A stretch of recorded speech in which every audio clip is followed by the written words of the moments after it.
It's a long-standing joke, that acronym, GOLF, standing for Gentlemen Only, Ladies Forbidden. People aren't laughing much about it at the Masters this week, though.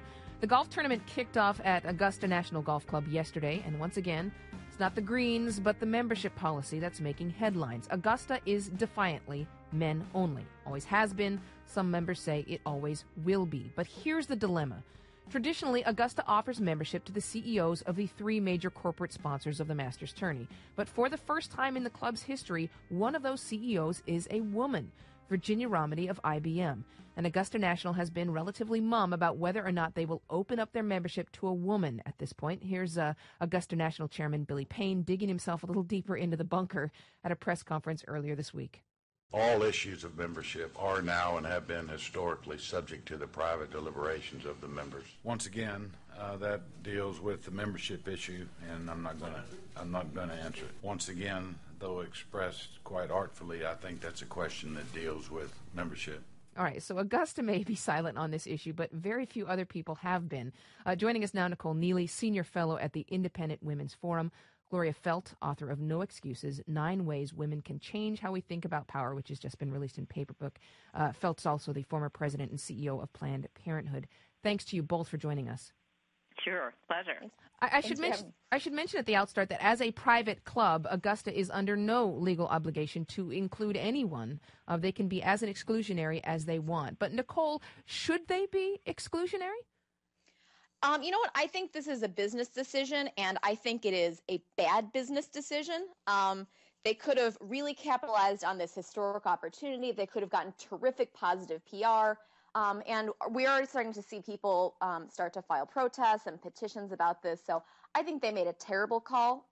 But this is that's how they want it. That's their business model. So that's how it is. And you know, Gloria, to a certain extent, Augusta has been able to thumb their noses. They didn't include African Americans in membership until 1990. Pretty late, most people would agree. And also, you know, there has been other protests about the men-only policy. At one point, sponsors pulled out, and Augusta said, fine, we won't air commercials. They have the financial backing to be able to do that. That's correct, and to the extent that Nicole says it's a private club and they can do what they want, I mean, that's probably true. But that doesn't mean it's right, and that doesn't mean that we shouldn't be protesting it, because it is about power. It's a symbol of power. The green jacket is a symbol of the last bastion of male hegemony over the economics of the country, of wealth.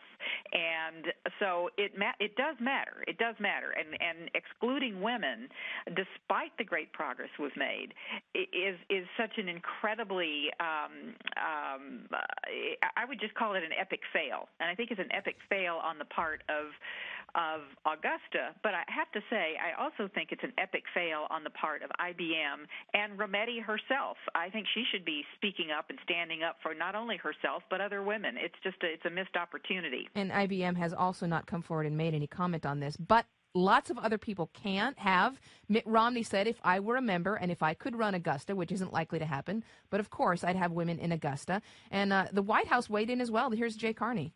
His personal opinion is that women should be admitted. I happen to have a discussion with him about this, so I know that that's his answer.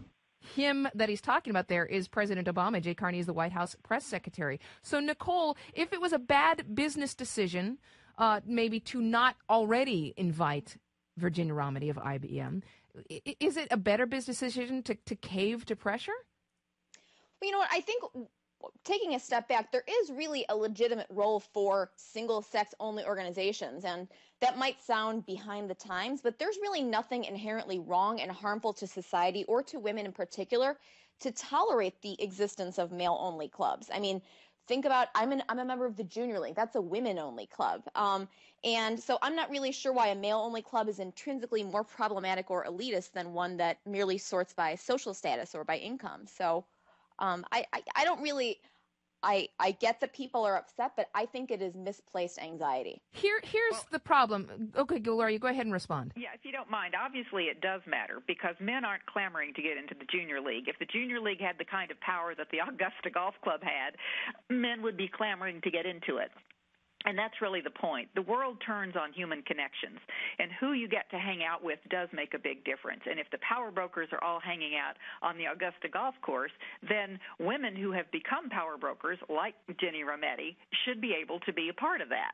And here's another problem that I wish you guys would both weigh in on. It has called up kind of a seamy underbelly of this sport. Let me read for you something that was written by golf writer Wayne Mills. He said, "Men golf to get away from women. It's a short time away from the badgering, bitching, manipulation that men are subjected to from women on a regular basis. You should hear what's said about women in candor from every level employee at a golf course.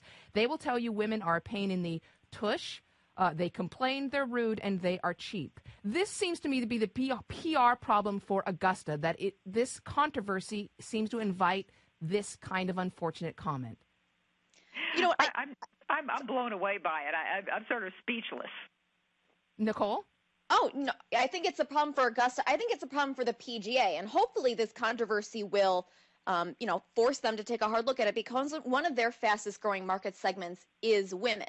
That being said, Augusta is actually not the worst of the bunch. There is a golf club within the Beltway here called Burning Tree, where presidents from Eisenhower up through Bush 41 used to play at. They don't allow women in the door, period. There are no women's bathrooms. There are no women's locker rooms. And actually the first president who stopped playing there was Clinton, because Hillary wouldn't let him play there. And so if this really upsets women, if this really upsets members there, and people feel that this is something that is negative, I am all for people boycotting them. I am all for people ignoring and not wanting to be a part of Augusta because they're disgusted by it. You know what? I personally think IBM should take a stand and not renew their sponsorship next year. And I think Rometty should also speak up on behalf of herself and all women aspiring to the upper echelons of corporate leadership. Do either of you golf? Oh, I would have failed golf in college if I hadn't had a written exam. Nicole, do you golf? I don't golf, but I do think that forcing, male institutions like this to open their doors to female members is not really going to do anything to encourage companies to promote more women to the top. I think this is separate from the issues of female leadership and female CEOs.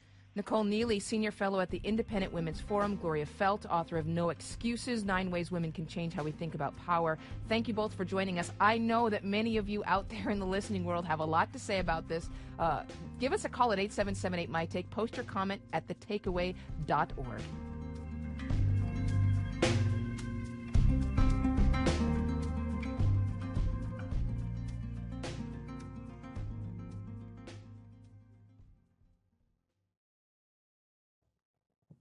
But let's carry that issue forward for a moment. If you're a fan of golf and watching the tournament, if CEO Rometty of IBM stands up there at the tournament and doesn't say anything about this controversy, is she, as our guest suggests, or one of our guests suggests, is she a hypocrite? Should she say something? Does she need to be a part of it? Should she cancel the sponsorship of IBM? We'd love to know what you think. 877-8-MY-TAKE, or post a comment at thetakeaway.org. Let's go to the headlines now. A little after 15 minutes past the hour, President Obama will host a White House forum on women and the economy today. The gathering is timed to coincide with the release of a report focusing on how the government is creating jobs for women.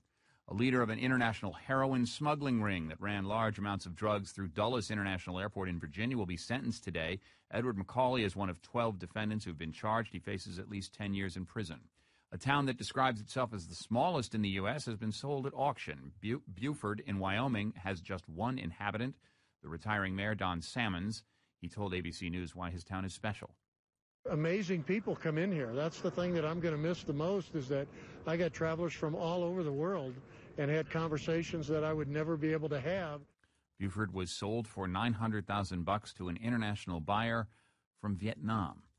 God, I love this country. Ferdinand Alexander Porsche, the design chief responsible for the classic 911 sports car, has died. He was the grandson of the founder of the Porsche Auto Company. It was one of the greatest designs of all time. You're listening to The Takeaway. Later on in the program, we're going to talk about the North Carolina town where Hunger Games was put up for sale. Got us thinking, if you could own any piece of movie memorabilia, even a special effect, what would it be? Our producer, Tim, said the ferrets from the Beastmaster. Wow, what? Which allows us to play a clip from that classic movie. I mean, everybody knows where they were when Beastmaster was released. Call us at 877-8-MY-TAKE.